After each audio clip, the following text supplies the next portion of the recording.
ചോറൊക്കെ കഴിച്ചിട്ടിരുന്നപ്പോഴത്തേക്കും എനിക്ക് തോന്നി കുറച്ച് സ്വീറ്റ്സ് എന്തെങ്കിലും കഴിച്ചാലോ എന്ന്. അങ്ങനെ നോക്കിയപ്പോൾ ഒന്നും തന്നെ ഇവിടെ ഇരിപ്പില്ല.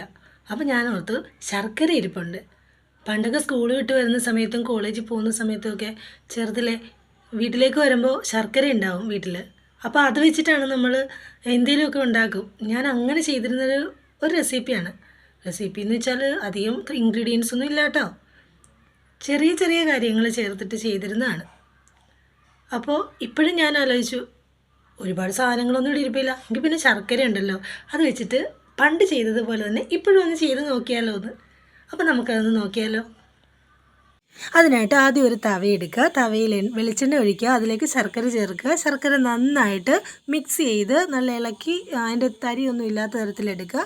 ഇതിന് ശേഷം ചെയ്യേണ്ടത് കുറച്ച് ഗോതമ്പ് പൊടി അതിലേക്ക് ആഡ് ചെയ്ത് കൊടുക്കുക. നമുക്ക് ആവശ്യമുള്ളത്രയും മാത്രം ആഡ് ചെയ്ത് കൊടുക്കുക. ഇളക്കുക, നന്നായിട്ട് ഇളക്കി ശർക്കര പാനിയിൽ യോജിപ്പിച്ചെടുക്കുക. ഇനി അതിലേക്ക് കുറച്ച് ഉപ്പ് ചേർത്തെടുക്കുക. ഉപ്പ് ചേർക്കുന്നത് എന്തിനാണെന്ന് വെച്ചാൽ നമ്മുടെ ഈ മധുരം, ഈ ശർക്കരയുടെ മധുരം ഒന്ന് ബാലൻസ് ചെയ്ത് കിട്ടുന്നതിന് വേണ്ടിയിട്ടാണ്. ഈ സമയത്ത് വേണമെങ്കിൽ നമുക്ക് നെയ്യൊക്കെ ചേർത്ത് കൊടുക്കാം കേട്ടോ.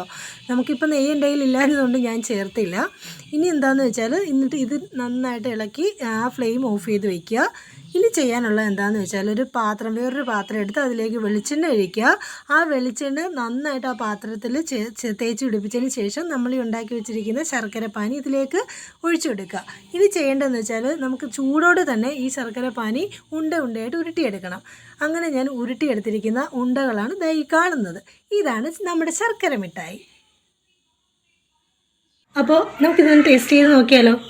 ഈ മിഠായിയൊക്കെ ഉണ്ടല്ലോ പല ഷേപ്പിലായിട്ടുണ്ട്. അതിൻ്റെ കാരണം എന്താണെന്നറിയോ? ചൂടോടെയല്ലേ നമ്മൾ ഉണ്ടാക്കിയെടുക്കണേ. അപ്പോൾ അത് നമുക്ക് പെട്ടെന്ന് പിടിച്ച് മാറ്റുമ്പോൾ പല ഷേപ്പായി പോകുന്നതാണ് കേട്ടോ. ഭയങ്കര ചൂടായിരുന്നു. അപ്പോൾ ഇത് നമുക്കൊന്ന് ടേസ്റ്റ് ചെയ്ത് നോക്കാം. സ്വീറ്റായിട്ട് കഴിക്കാം.